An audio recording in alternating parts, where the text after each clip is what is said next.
கிடைக்கக்கூடிய வகையில் ஒரு மக்கள் பதிப்பாக கொண்டு வருவது என்பது ஒரு பணி என்றால், அந்த நூலை பெற்றுக்கொண்ட பின் அதனை வாசிப்பதில் எத்தகைய கவனக்குவிப்பு இருக்க வேண்டும் என்பது இன்னொரு அப்படிப்பட்ட கவனக்குவிப்புக்கான ஒரு வாசிப்பாகத்தான் இந்த நிகழ்ச்சியை வைக்கிறோம்.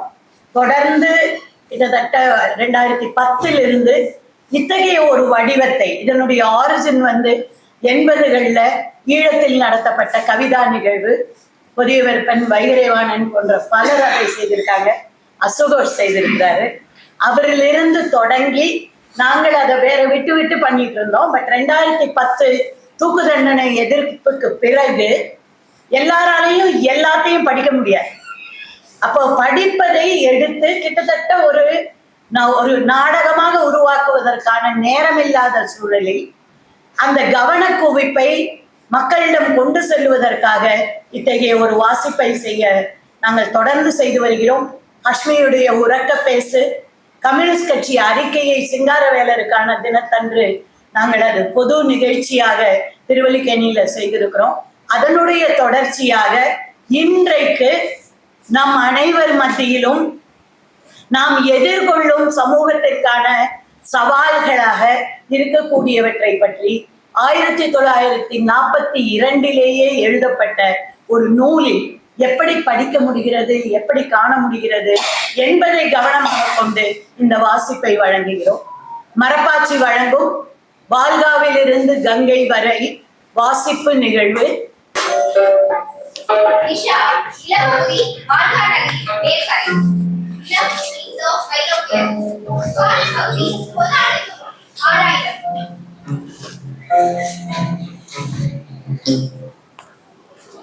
சற்றே நெருங்கி பார்த்தால் அவர்களின் தலைமை பொறுப்பில் ஒரு பெண் இருப்பது தெரிகிறது. அவளுக்கு 40 50 வயதிற்குள் இருக்கும். இடகாத்திரமாக இருந்தாள். இடது கரத்தில் 4 அடி உயரம் கொண்ட கூற்று மறைப்பு ஒன்றை வைத்திருந்தாள். வலக்கையில் கூர்த்திட்டப்பட்ட தற்கொலை ஒன்றை பிடித்திருந்தாள். அவளைத் தொடர்ந்து 4 ஆண்களும் 2 பெண்களும் நடந்தனர். அதில் ஒரு ஆண் தலைமையேற்றுச் செல்லும் பெண்ணை விட மூத்தவராக இருப்பார். மற்ற ஆண்கள் 26 வயது இளைஞர்களில் இருந்து 14 வயது சிறுவர்களாக இருக்கலாம். பெரியவருக்கு மற்றவர்கள் போல வைக்கோல் நிற நீண்ட முடி, அதே நிறத்தில் கட்டை மீசை, முகமெங்கும் பரவி நின்று அவரும் அப்பெண்ணை போலவே கட்டுமஸ்தான உருவாக கொண்டிருந்தார். கரங்களில் அவளைப் போலவே ஆயுதங்கள் ஏந்தியிருந்தார். இரு இளைஞர்களும் அவளைப் போலவே தாடி மீசையுடன் இருந்தனர். வயதில் மட்டும் இளையவர்கள். பெண்களில் ஒருத்திக்கு 22 வயது, இன்னொருத்திக்கு கிட்டத்தட்ட 16 இருக்கும். புகைவாசிகளில் நாம் கண்ட பாட்டி மற்றும் பிற முகங்களை பார்த்தபோது இவர்களை கண்டதும் எந்த ஐயமும் ஏற்படாது. அந்த வயதான மூதாட்டி உருவாக்கிய மனிதர்கள் தான் இந்த ஆண்களும் பெண்களும் என்பது நிச்சயம். நல்லா வயிறு முட்டை சாப்பிடுங்க, நாளையில இருந்து அதிகம் இருக்காது என்றார். பிறகு புகையின் ஒரு மூலையில் இருந்து நன்கு உப்பிய சவுப்பையை எடுத்து வந்தாள். இதோ மது, இன்றிரவு குடித்து ஆட்டம் போட்டு கழித்திருங்கள். மதுப்பையிலிருந்து குழந்தைகள் ஒரு மிடர் அருந்த அனுமதிக்கப்பட்டனர். வளர்ந்தவர்களுக்கு கூடுதலாக கிடைத்தது. தள்ளாட்ட கழிப்பு தொடங்கியது. கண்கள் சிவந்தன. சிரிப்பு வெடித்து கிளம்பியது.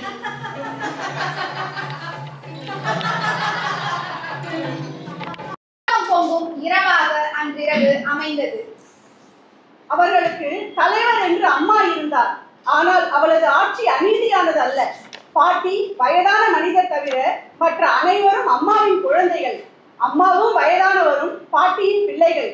எனவே எனது உனது என்ற பேச்சுக்கே அங்கு இடமில்லை. சொந்தம் சொத்து என்பவையெல்லாம் வருவதற்கு இன்னும் பல காலம் இருந்தது. தீபா புதாண்டுக்கு முன் 3500. அவர்கள் குளம் தங்கி இருந்த குடியிருப்பு வைக்கோல் கூரை வேயப்பட்ட பெரிய குடிசை. மொத்த நிஷா குடியும் தங்குவதற்கேற்றபடி குடிசை பெரிதாக கட்டப்பட்டிருந்தது. நிஷா என்னும் பெயர் கொண்ட பழங்கால மூதாயின் வழித்தோன்றல்கள். எல்லா குடிகளும் ஒரே கூரையின் கீழ் வசித்தனர். வேட்டையாடினர். பழங்கள், தேன் ஆகியவற்றை சேகரித்தனர். குடித்தலைவி சொல்வதற்கு அனைவரும் பணிந்தனர். நிர்வாக குழுவினர் குடியை வழிநடத்தினர். வேட்டை, நடனம், காதல் செய்தல், வீடு கட்டுதல், தோலை கொண்டு ஆடை செய்தல் எல்லா பணிகளிலும் குழுவின் வழிகாட்டல் இருந்தது. நிர்வாக பணிகளில் தலைமை தாய்மார்கள் உயர் பொறுப்புகளில் இருந்தனர். பெரிய குடிசையின் தடுக்கப்பட்ட பகுதியில் குடியின் ஆண்கள், பெண்கள், குழந்தைகள், வயோதிகர்கள், விடலை பருவத்தினர் அனைவரும் கூடியிருந்தனர். நடுவில் பைன்மர துண்டுகள் கொண்டு நெருப்பு உருவாக்கப்பட்டு எரிந்து கொண்டிருந்தது. மேற்கூரையில் வானம் தெரியும்படி ஒரு திறந்த இடைவெளி இருந்தது. அவர்கள் குழுவாக பாடிக்கொண்டிருந்ததில் சில ஒலிகளை இனம் காண முடிந்தது. ஓ, ஓ, ஓ, ஓ, ஓ, ஓ, ஓ, ஓ.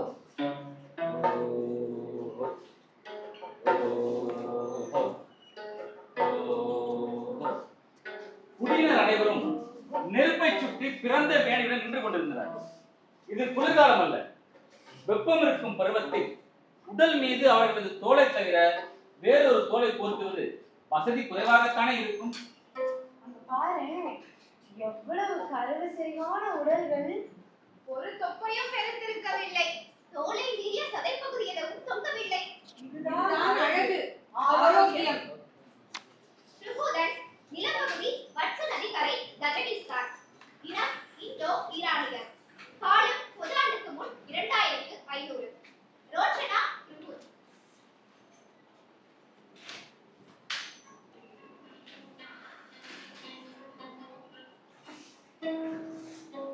நான் தனியா இருந்தா சூப்பெல்லாம் செய்ய மாட்டேன். ரொம்ப நேரம் எடுக்கும். ஆனா நாம மிருகங்களை கட்டி வைத்தபடி பேசிட்டு இருக்கலாம். கொள்ளு தாத்தாவுக்கு நான் வைக்கிற சூப் மிகவும் பிடிக்கும். இந்த தாமரை பாத்திரம் நல்லா இருக்கு. தாமரம் மதிப்பு வாய்ந்தது ரோச்சனா. இந்த பாத்திரம் ஒரு குதிரை மதிப்புக்கு ஈடானது. பயணத்தின் போது வசதியாக இருக்கு. இதோ கறியை வெட்டிட்டேன். உப்பு போட்டு இத தண்ணியில வேக வை. நான் போய் அங்க எரிஞ்சுக்கிட்டு இருக்க மரத்தையே எடுத்துட்டு வரேன். அப்புறம் நாம் புல் வெட்டி போட்டுட்டு கழுதைகளையும் ஆடுகளையும் இந்த இடைவெளியில கட்டணும். சிறுத்தைக்கு கன்றுக்குட்டியை விட கழுதை தான் ருசி. தெரியும் தானே? சாகி, இங்க வா. இந்த துண்டை நக்கிட்டு பாபா. குரு வேலையை முடித்ததும் தீயின் அருகில் வந்து அமர்ந்தான். தன் மூட்டையில் இருந்து ஒரு தோளால் சுற்றப்பட்ட அழகான மரக்கொப்பையும் மதுப்பையையும் எடுத்தான். அப்போது ஒரு புல்லாங்குழல் வெளியே விழுந்தது. குரு பதறி போய் அதை எடுத்து தன் துணியில் துடைத்து தோல் உறைக்குள் வைத்தான். கைக்குழந்தை தவறி விழுந்தால் தாய் அதற்கு ஊறு ஏற்படும் என்று பதைப்பதை போல் இருந்தது அவன் செயல். ரோச்னா இதை கவனித்தாள். புருகுத், நீ புல்லாங்குழல் வாசிப்பாயா? ரோஷ்னா, இது என் உயிர். என் வாழ்வு இதோடு ஒன்றி இருப்பதாக நான் உணர்றேன். கொஞ்சம் வாசி, கேக்குறேன். இப்பவா சாப்பிட்ட அப்புறமா? இப்ப கொஞ்சம் வாசியேன். சரி.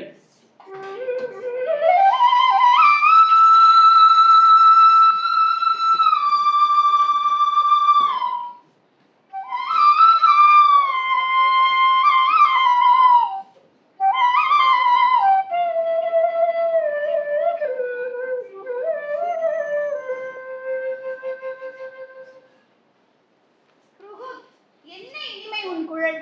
அப்படி ஒரு லயம். நான் இதுவரை இந்த மாதிரி வாசிப்பை கேட்டதே இல்லை. அப்பப்பா, எப்படிப்பட்ட பாட்டு, இசை. நிறைய பேர் சொல்றாங்க ரோஷ்னா, குழலை எடுத்து உதட்டில் வச்சதும் எல்லாம் மறந்து போகுது. என்ன நடக்குதுன்னே புரியல. என் புல்லாங்குழல் என்கிட்ட இருக்கிற வரை இந்த உலகில் எனக்கு வேற எதுவுமே தேவையில்லை. ருகுதான் நிலப்பகுதி மேல்ஸ்வாரம். இனம் இந்தோ ஆரியர். காலம் பொதாண்டுக்கு முன் 2000. ருகுதான் புதிய வகை செந்திர கொடிகளை தன் வீட்டில் தொங்க வைத்திருந்தான். அண்டை வீட்டு சுமேதன் வியர்ந்து அதனை தொட்டு பார்த்தான். நண்பா ப்ரூ, இந்த கொடிகள் வழவழவென்று மிருதுவாக இருக்கின்றனவே. இம்மாதிரி துணிகள் இங்கு நெய்யப்படுவதில்லையே. இத்தனை மிருதுவான ரோமங்கள் கொண்ட ஆடுகள் வேறு வகையாக இருக்க வேண்டும் இல்ல? சுமேர், இது ஆட்டு ரோமத்தால் நெய்யப்பட்டதல்ல. அப்போ இது மரத்தில் விளையும் ரோமம். நமது ஆடுகளிடம் ரோமம் இருப்பது போல காட்டில் உள்ள மரத்துக்கு இது முளைக்கிறது. அப்படித்தான் நான் கேள்விப்பட்டேன். இதுவரை அந்த மரத்தை நான் காணவில்லை. மரங்களில் ரோமம் விளைவது எத்தனை மகிழ்ச்சியானது. இங்கும் அம்மரங்களை வளர்க்க முடியாதா என்றபடி தக்களியை தன் தொடையில் உருட்டி ரோமத்தை நூலாக நூற்க தொடங்கினான். தெரியல, அந்த மரம் வளர எத்தனை வெப்பம் அல்லது குளிர் தேவை எனக்கு தெரியாதே. ஆனா அவங்களுக்கு இறைச்சி ஒன்றும் மரத்துல காய்க்கிறதுல சும்மே. ரோமம் காய்க்கும் மரம் உள்ள நிலம் இருக்குன்னா மாமிசம் காய்க்கும் மரம் எங்கேயாவது இருக்கலாம். சரி, இந்த துணி எத்தனை விலை? கம்பளியை விட குறைவுதான், ஆனா அந்த அளவு உழைக்காது. எங்க வாங்கின? அசுரர்களிடமிருந்து. இங்கிருந்து 50 கோஷம் தூரத்தில் அவர்களோட நாடு இருக்கு. இந்த துணியால செய்த ஆடைகள் தான் அவங்க அணியிறாங்க. இவ்வளவு மலிவாக இருந்தால் நாமும் இதையே அணியலாமே. இது குளிர்காலத்துக்கு சரிப்படாது. அப்படின்னா அவங்க மட்டும் எப்படி இதை போடுறாங்க? அவங்களுக்கு குளிர் குறைவு, அங்க பனி பெய்யறது இல்ல. நீ ஏன் எப்பவும் வியாபாரத்துக்கு தெற்கு பகுதிக்கு போற? கிழக்கு, மேற்கு, வடக்கு பகுதிகளுக்கு போக மாட்டேங்கிற? தெற்குல நல்ல லாபம் கிடைக்குது, நிறைய விதவிதமான பொருட்கள் வாங்கலாம். ஆனா வெப்பம் தான் தாங்காது. ஒரு மிடர் தண்ணீருக்கு நாக்கு தவிக்கும். ரூதான், அந்த மக்கள் எப்படிப்பட்டவங்க? குள்ளமா மாநிலத்துல அழகா இருக்க மாட்டாங்க. மூக்கு வெளியில தெரியாம அமைதி தட்டையா இருக்கும். அங்கிரா நிலப்பகுதி காந்தாரம் தட்சசீலம். இனம் இந்தோ ஆரியர். காலம் பொதாண்டுக்கு முன் 1800. அசுரர்கள் ஆண் பெண் குறிகளை வழிபடும் இந்த பூசை பற்றி கேள்விப்பட்டிருப்பாய். அதற்காக அவற்றை கும்பிடுவது, களிமண், கல் ஆகியவற்றால் அந்த உருவங்களை செய்து வழிபடுவது, அது எவ்வளவு அறிவீனம்! அதுல என்ன ஐயா? ஆரியர்கள் அவர்களிடமிருந்து கற்றுக்கொள்ள வேண்டியது நிறைய. அப்போதுதான் அம்மாதிரியான நகரங்களை உருவாக்க முடியும். நமது பழங்கால ஆரியர் நிலத்தில் அவர்களது கடைகள், தாமரை பூக்கும் தடாகங்கள், நெறிதுயரும் கட்டடங்கள், அகன்ற வீதிகள் போன்றவற்றை பார்க்க முடியாது. சரி, கடல் பற்றி கேள்விப்பட்டிருக்கிறாயா? கடல்ன்ற பேர் மட்டும் தான் கேள்விப்பட்டிருக்கேன். பேரை கேட்டோ வர்ணனைகளை கேட்டோ கடல் பற்றி உணர முடியாது. கண் முன்னால் நீல நிற நீர் நீலவானம் வரை நீளும். அது எப்படி தண்ணீர் வான் வர பாயும்? பாயுவே, கண்ணு கெட்டிய வரை பறந்து பனைமரங்கள் உயரத்துக்கு உயர்ந்து வானை தொடுகிறது. எல்லையற்ற கடலில் அச்சமின்றி பெரும் படகுகளில் பல மாதங்கள் ஆண்டுகள் பயணம் மேற்கொண்டு கடலில் இருந்து பலவித உயரிய ரத்தினங்களை கொண்டு வருகிறார்கள் அசுரர்கள். ஆனால் இதையெல்லாம் விட நீ கேள்விப்பட்டிராத ஒன்று இருக்கிறது நண்பா. அசுரர்களால் வாய் திறந்து பேசாமலேயே உரையாட முடியும். எப்படி வாய் திறக்காம? ஆமா, வாயால் பேசாமல் களிமண், கல், தோல் என எதை கொடுத்தாலும் அசுரர் சில குறிகளை அதில் வரைவார்கள். அதை மற்றவர்களும் புரிந்து கொள்வார்கள். நாம 2 மணி நேரம் பேசி சொல்ல முடியாதத அவங்க 5 இல்லைன்னா 10 குறிகள்ல வரைஞ்சி வெளிப்படுத்திடுறாங்க. ஆனா ஆரியர் இதனை இன்னும் கற்றுக்கொள்ளவில்லை. பிரபாகரன் பொது ஆண்டுக்கு முன் 700.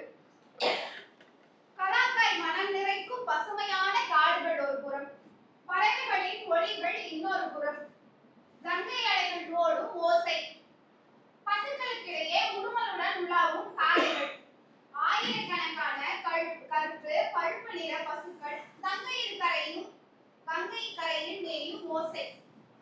இம்மாதிரி காட்சிகளில் அவ்வப்போது மனதை லைக்க விட வேண்டும். பிரபாகரன், நீ எப்பொழுதும் சாமவேத பாடங்களை இசைப்பதிலேயே பொழுதை கழிக்கிறாய், அல்லது வசிஷ்டர் விஸ்வாமித்திரர் மந்திரங்களை ஊர் போட்டுக் கொண்டிருக்கிறாய். லோபா, உமது கண்கள் இக்காட்சியை ரசித்து பார்க்கின்றன. உமது கண்களை பார்த்து நான் கலைவிட உனக்கு சொல்லியா தரணும்? சக மாணவர்களுடன் சேர்ந்து வேத மந்திரங்களை திருப்பி திருப்பி நீ உறக்க சொல்லும் போது நாய் குலைப்பது போல் இருக்கிறது. சரி, ஆயுள் முழுவதும் சின்ன பையனாகவே இருந்து விடுவான் என்று நான் நினைத்துக் கொள்கிறேன். உண்மையில் பிரபாகரனை பற்றி அப்படியா நினைக்கிறாய்? நான் விரும்பும் அளவு உன்னை ஆதரிக்க முடியவில்லை பிரபாகரன், அது எனக்கு வருத்தம் தான். படைக்கும் பிரம்மனிடம் இருந்து படைப்புகளின் பிரம்மம் என்ற எனது கற்பனை பற்றி சொல்கிறாயா? லோபா, இது அரசாட்சியில் இருந்து விலகியது அல்ல. அக்காலத்தில் அரசர்கள் மக்கள் மத்தியில் இறை நம்பிக்கை வளர்க்க பலவித பலிகளிட்டனர். இன்று நாம் பலிகள் இடுகிறோம், புரோகிதர்களுக்கு பரிசுகள் வழங்குகிறோம். அதனால் குடிமக்கள் கடவுளரின் சக்தியில் நம்பிக்கை கொள்ள உழைக்கிறார்கள்.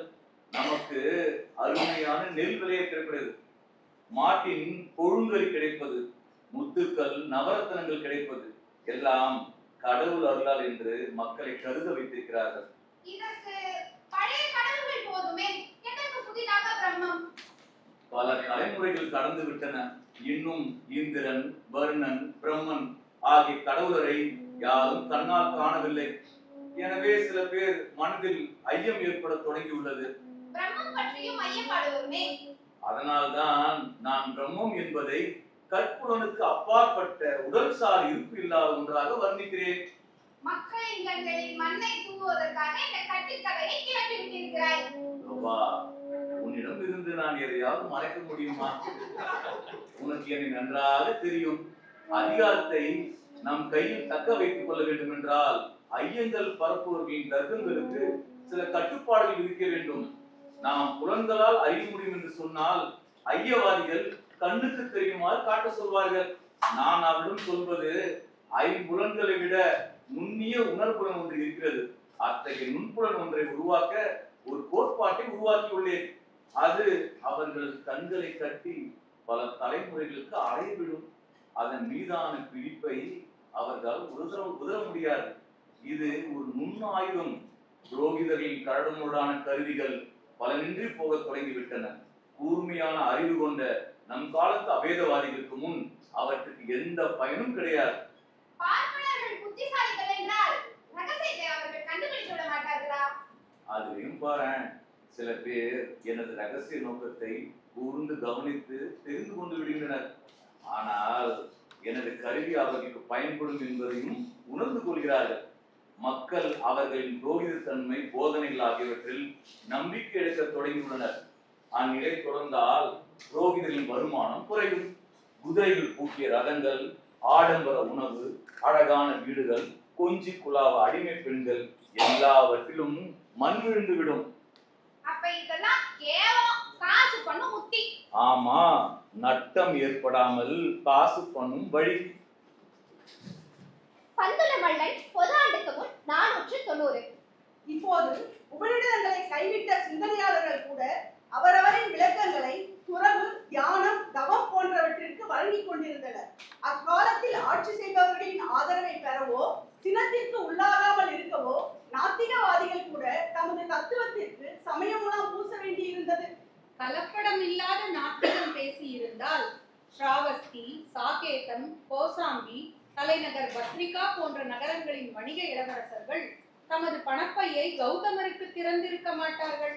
நிலவுடைமையாளர்களான பார்ப்பனர்களும் சத்திரியர்களும் அவர் காலடியில் சிரம் தாழ்த்தி மண்டியிட்டு இருக்க மாட்டார்கள்.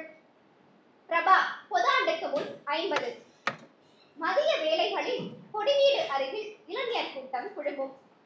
அன்றைய தினம் அனைவரும் அமைதியாக கொடிவீட்டின் உள்ளிருந்து வரும் ஒளியை கேட்ட வண்ணம் நின்று கொண்டிருந்தனர். உள்ளே பல்பாவிய தரையில் அமர்ந்தபடி இளைஞன் ஒருவன் இருந்தான். மிருதுவான மெல்லிய பட்டாடை அணிந்திருந்த அவனது தலைமுடி உச்சியில் இழுத்து கட்டப்பட்டிருந்தது. அவனது கரங்களில் மகரையால் தவழ்ந்தது. அவனது விரல்களில் இருந்து இசைமலை பொழிந்தது. அதனுடன் இணைந்து அவன் பாடவும் செய்தான். அவன் வேறு யாரோ இயற்றிய பாடலை இசைக்கவில்லை, அவனே எழுதியதை பாடினான்.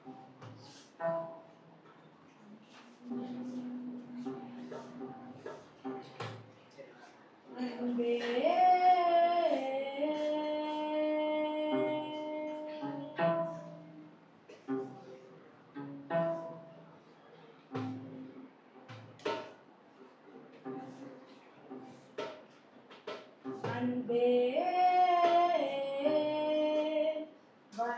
வனமெல்லாம் நீ, வனத்திலுள்ள தருவெல்லாம் நீயே. அன்பே வனமெல்லாம் நீ, வனத்திலுள்ள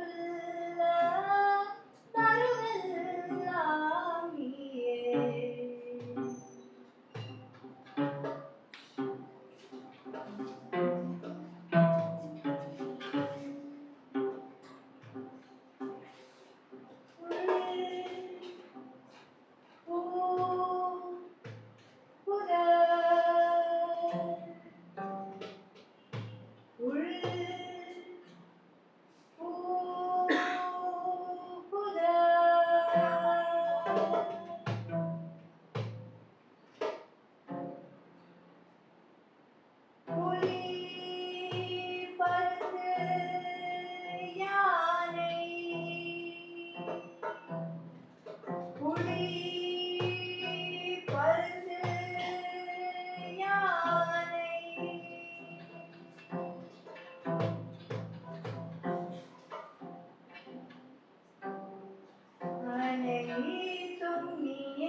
வெளியே வந்ததும் காத்திருந்த இளைஞர் கூட்டம் ஒன்று சூழ்ந்து கொண்டது.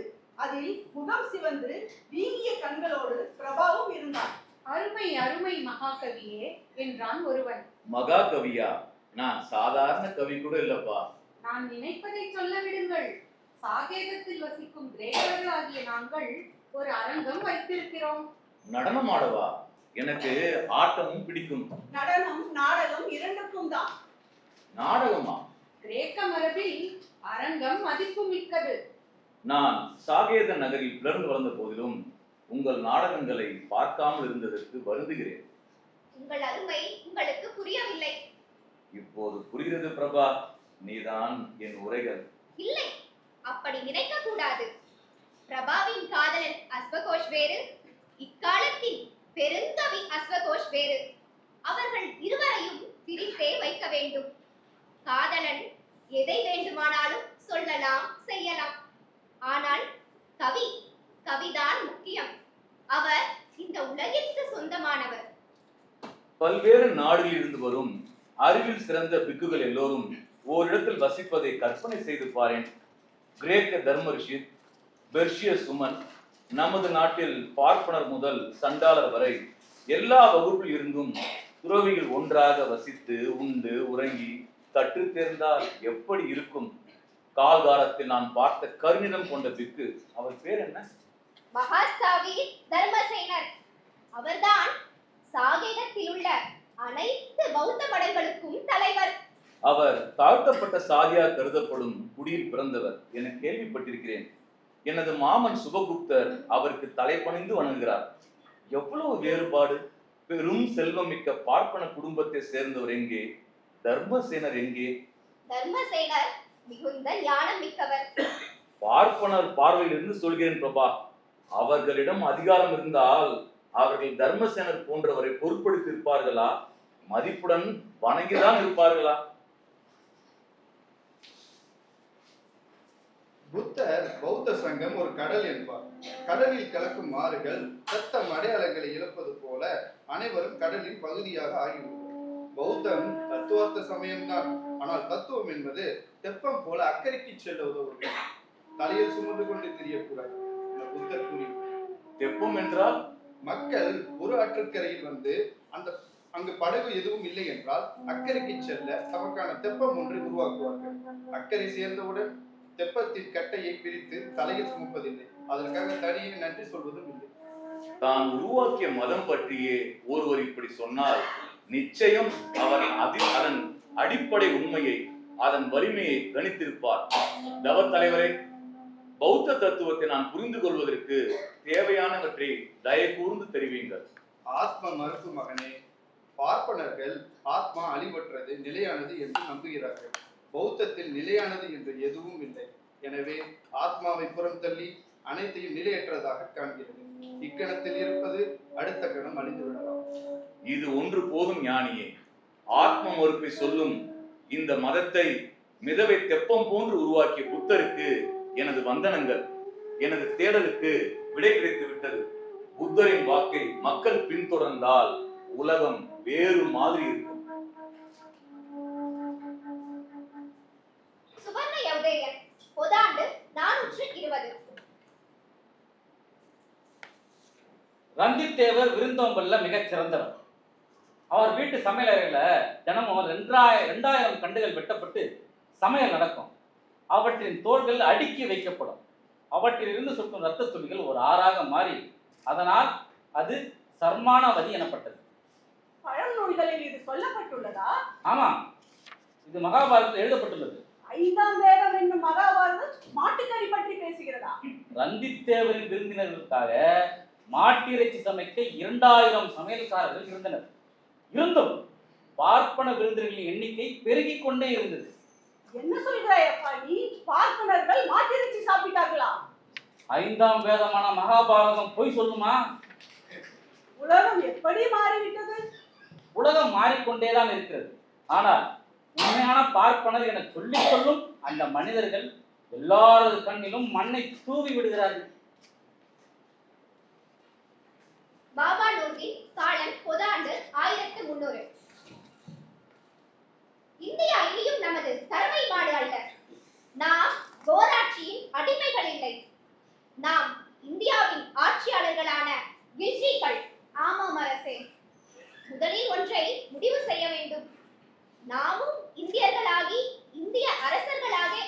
தங்க போகிறோமா? அல்லது கஜினிகோரில் இருந்து வந்து கொள்ளையடித்த முத்து வைரங்களை ஒட்டகம் கழுதைகள் மீதேற்றி அனுப்பி வைப்பவர்களாக இருக்க போகிறோமா? அரசரே, நாம் இந்தியாவில் தங்குவதற்கான காலம் வந்துவிட்டது. நமது வேர்கள் கோராட்சியின் அடிமை குலத்தில் அல்ல, டெல்லியில் இருக்கிறது. வேறு வழி இல்லை. முஸ்லிம்களின் வலிமை இந்த நாட்டில் வேரூன்ற வேண்டும் என்றால் எப்படியாவது பொதுமக்களை தன்னிறைவாகவும் மகிழ்ச்சியாகவும் வைத்திருக்க வேண்டும். அதை செய்ய நாம் இந்து மதம் சார்ந்த குடிமக்களின் பழக்க வழக்கங்களை மதிக்க வேண்டும். டெல்லியில் இஸ்லாமிய விதி செல்லாது, அரச விதிகள் தான் செயல்படுத்தப்படும். இஸ்லாமை பரப்புவது முல்லாக்களின் பணி. சூஃபிகள் அதனை திறம்பட செய்கிறார்கள். சுரையா, பொது ஆண்டு 1600. அக்பர், பீர்பால், நண்பர்கள்.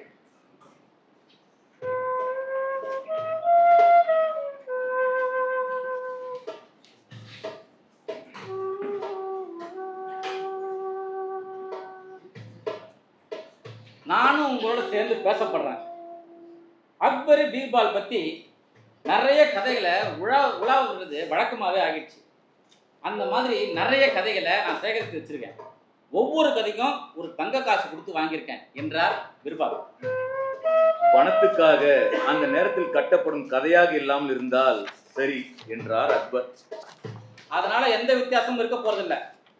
நாம 2 பேர் பத்தியும் முட்டாள்தனமா பல கதைகளை கண்டுபிடிக்கிறானுங்க. பசல், அப்படி முறைக்காத. நான் ஒன்றும் சதாமில்கள் சேட் போல கருமி இல்லை. என்ன ரொம்ப கிழக்காதீங்க. உங்க கதைகளை நினைச்சா எனக்கு பயமா தான் இருக்கிறது என்றார் அப்துல் ஃபசல். பசல், உன்னுடைய ஐனி அக்பரி போன்ற சிறந்த படைப்பை நான் உருவாக்கலையே. தொடர்மால் தோடு, நீயே சொல்லு. எத்தனை பேர் ஐனி அக்பர் நூலை படிப்பார்கள்? எத்தனை பேர் பீர்பால் கதைகளை திருப்பி திருப்பி சொல்லிக் கொண்டே இருப்பார்கள்? பீர்பாலுக்கு அது நல்லாவே தெரியும் என்றார் தோடர்மால். சரி, நீ தங்க காசு கொடுத்து வாங்கிய கதைகளை ஒண்ணு சொல்லு. ஆனா நான் சொன்னா அந்த கதையை நானே இட்டு கட்டுறேன்னு தான் நீங்க நினைப்பீங்க. காசு கொடுத்து வாங்கினா நினைக்கவே மாட்டீங்க. பரவாயில்ல, நீ சொல்லாமலே எங்களுக்கு கள்ள பணமா நெசமானு தெரிஞ்சிடும். ஆமா, என் கதைன்னு சிறப்பு முத்திரை குத்திருச்சு. பரவாயில்ல, சொல்றேன், சுருக்கமா சொல்றேன், சரியா? முன்னொரு காலத்துல அக்பருக்கு இந்து மதத்துல சேர்றதுக்கு ஆசை வந்துடுச்சு. அதை சொன்னதும் அவர் கவலையில ஆழ்ந்தார். யாரு? பீர்பால். பேரரசோட ஆசையை எப்படி மறுக்க முடியும்? மறுக்கலாமா? மறுக்கவும் கூடாது. ஆனா அவர் எப்படி இந்து ஆக்க முடியும்? கொஞ்ச நாள் அமைதியா இருந்தார். ஒரு நாள் சாயந்தரம் அரண்மனை அரண்மனை ஜெனரலுக்கு கிட்ட போயிட்டு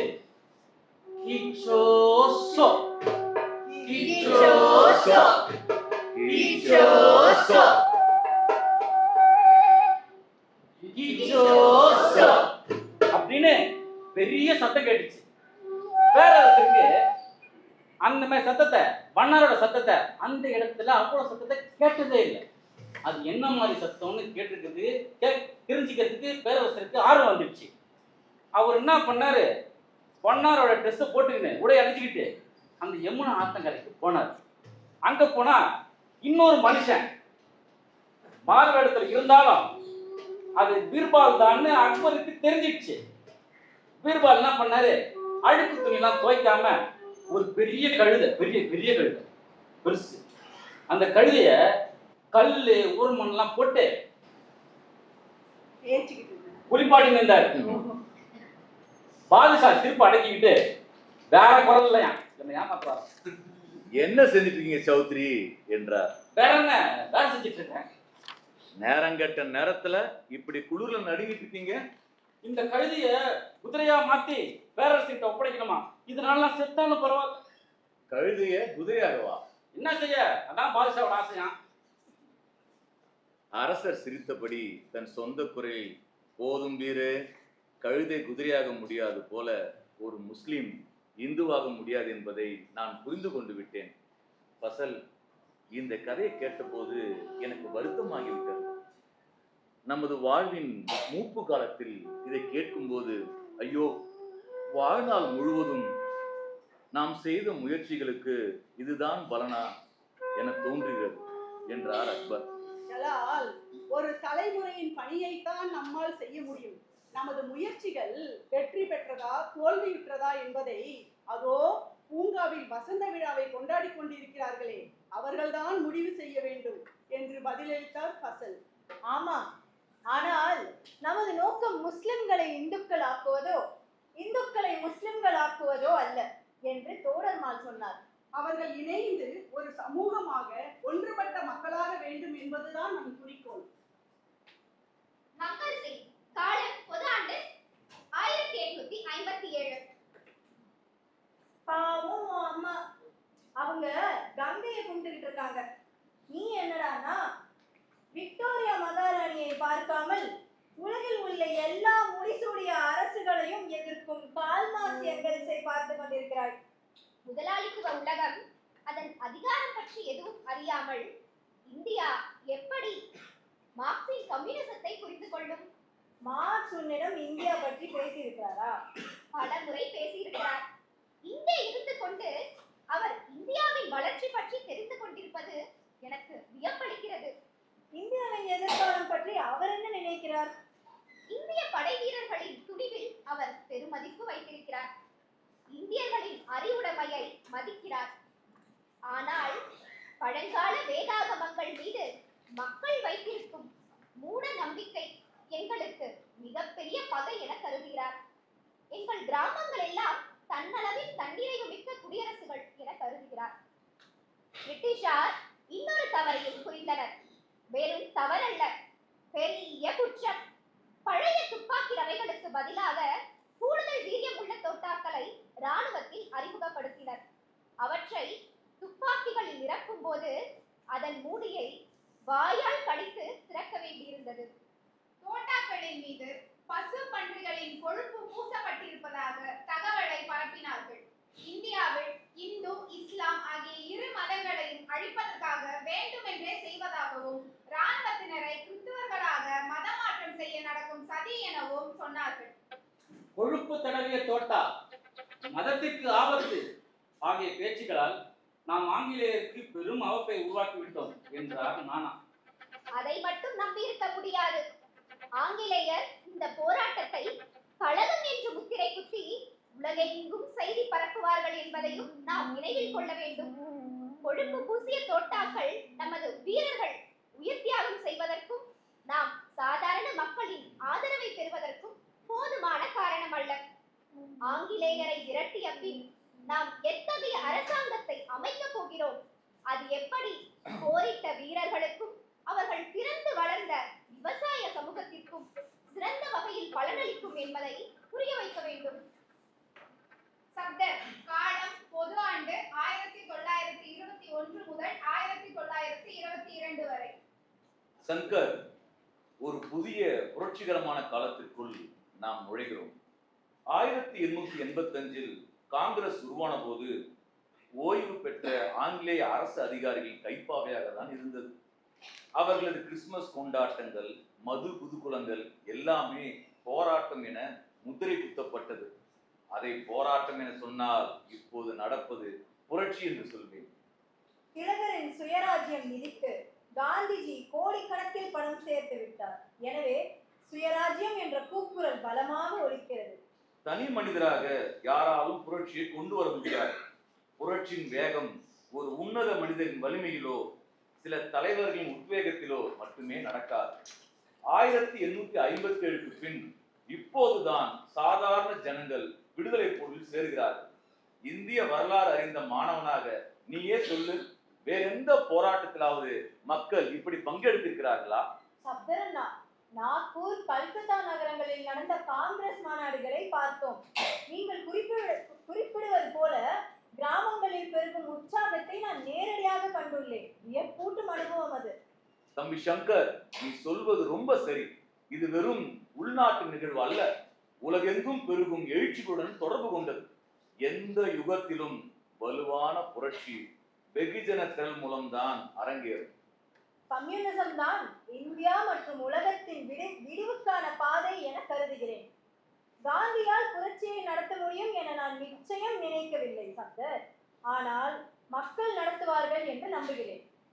சுமேர் பொது ஆண்டு 1942. ஜமீன்தார்கள், முதலாளிகள், அரசர்கள் அனைவரையும் பாதுகாவலர்கள் என்று அவர்தான் காந்தி. சொல்றதுக்கு என்ன பொருள்?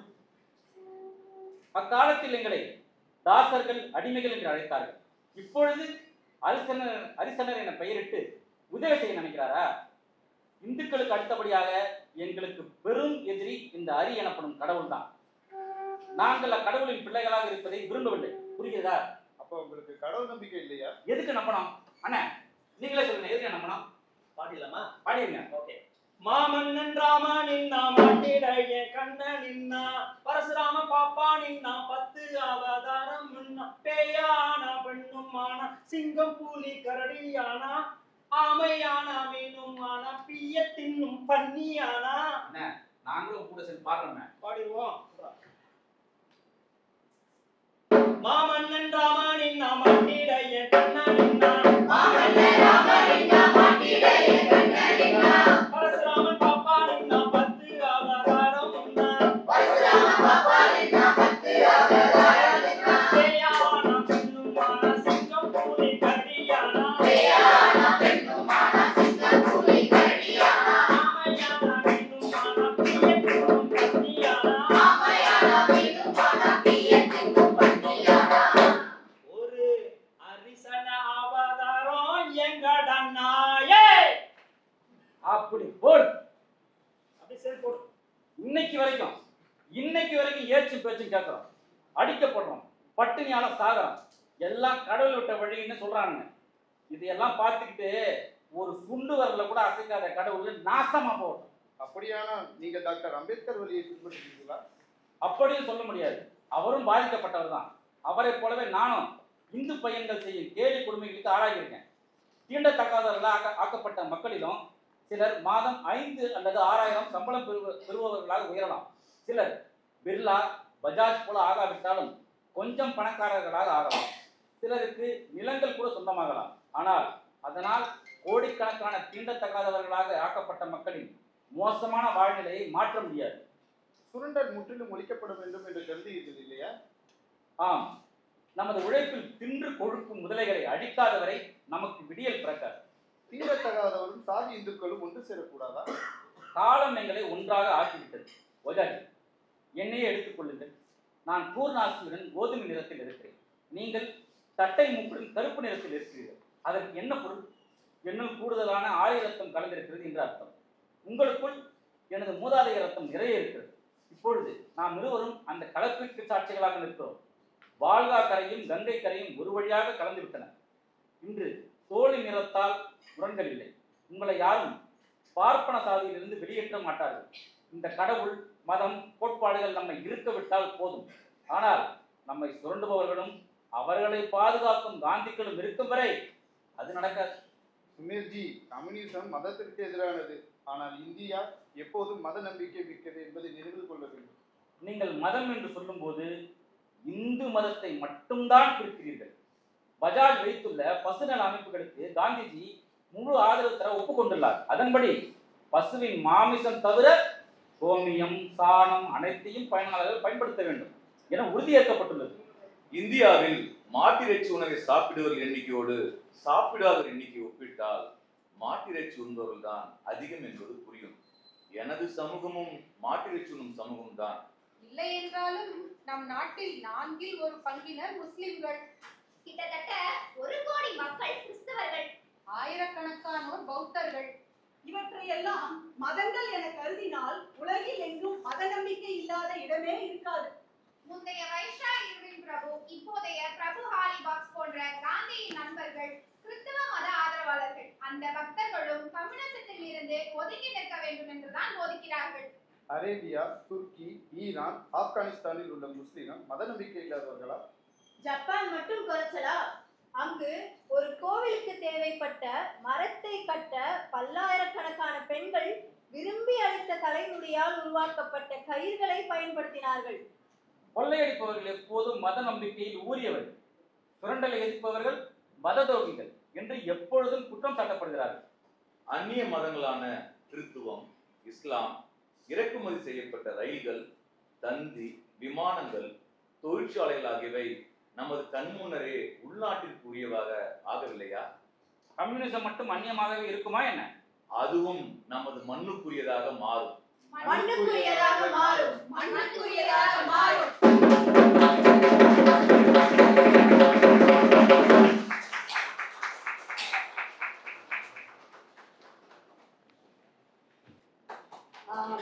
இந்த வாசிப்புல பங்கெடுத்துக்கிறவங்கள அறிமுகப்படுத்துறேன்.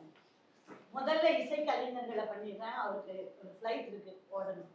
குரு பாணர் என்று இன்று சென்னையில் இயங்கி வரக்கூடிய ஒரு புது இசைக்குழு, அவர்களாக உருவாக்கிய யாழ், பல்வேறு விதமான குழல், நிறைய இன்ஸ்ட்ருமெண்ட்ஸ் அவங்களே தயார் பண்ணி தமிழ் சார்ந்த பண் இசையை, குறிப்பாக தொல்காப்பியத்தை அடியொற்றி உருவாக்கி கொண்டிருக்கக்கூடிய ஒரு இசைக்குழு. அதிலிருந்து விக்ரம் அவர்களோடு இணைந்து பயணித்து பல்வேறு நாடக குழுக்களோடு, குறிப்பாக மரப்பாச்சியோடு, என்னோடு இது 2017க்கு முன்பிருந்து தொடர்ந்து இயங்கிக் கொண்டிருக்கிற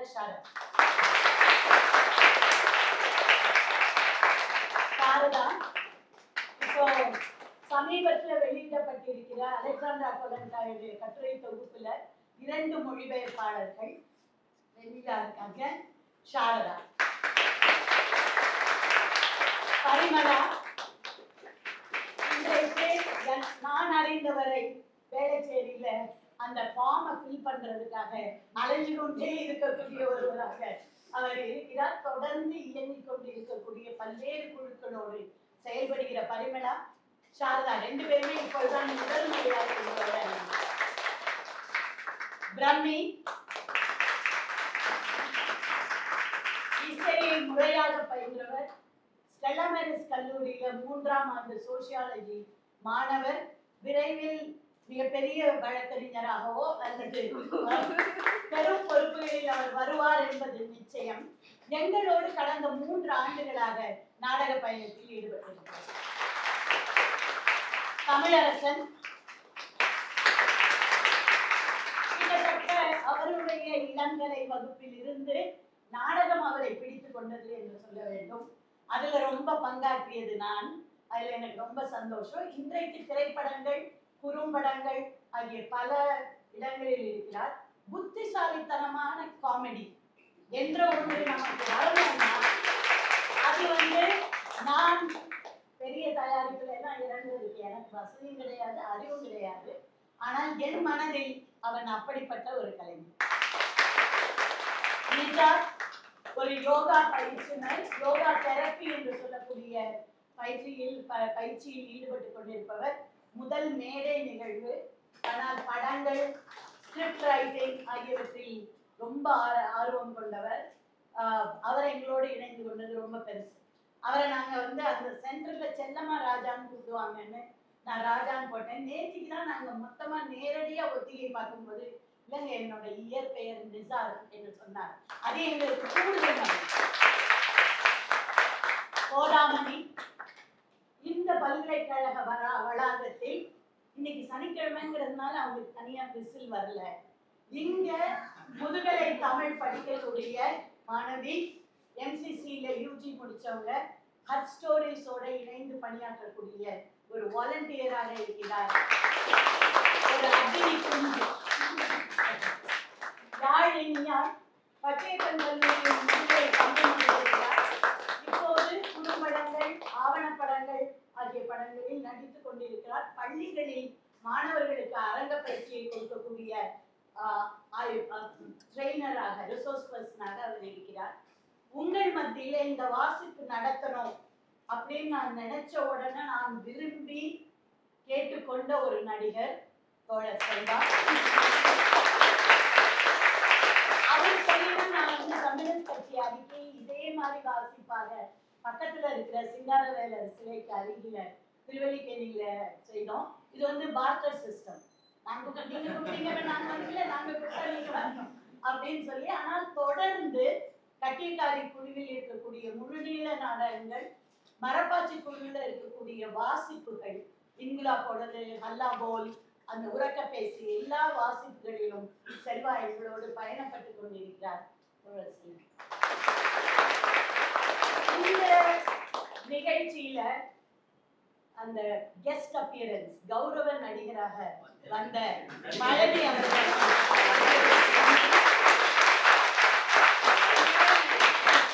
எனக்கு இது ரொம்ப மகிழ்ச்சியான தருணம். இதே வளாகத்தில் நான் ஆங்கில துறையில இருந்தேன், இவங்கெல்லாம் தமிழ் துறையில படிக்கிறவங்களா இருந்தாங்க. அரசு இங்க அப்பதான் தன்னுடைய பணியை தொடங்கி இருந்தார். 1986 பல்கலைக்கழகம் தொடங்கிய காலத்தில் இருந்து நாங்கள் ஒன்றாக இருந்திருக்கிறோம். இன்னும் நிறைய நடிக்கணும். ராமசாமி மாதிரி நடிக்கக்கூடிய பேராசிரியர்கள்ல ஒருத்தராக இருக்க வேண்டியவர் இப்ப கொஞ்சம் கால் நோண்டிட்டு இருக்காரு. அதுக்கப்புறம் வருவாரு. இந்த நிகழ்ச்சி கூடுதல் முக்கியத்துவம் பெறுகிறது. ஏனென்றால் இன்னொரு 6 மாதத்துல அவர் ஓய்வு பெற போகிறார் அபிஷியலா. அந்த வகையில பழனியுடைய பல்வேறு பொறுப்புகளில் இருந்தாலும் இழக்காத ஒரு நிகழ்கலையில் அவரை இணைக்க வேண்டும் என்ற கனவு இதன் மூலம் நிறைவேறியது. இந்த நிகழ்ச்சிக்கு வாய்ப்பளித்த சீர் வாசகர் வட்டம் குழுவினருக்கு மிக்க நன்றி.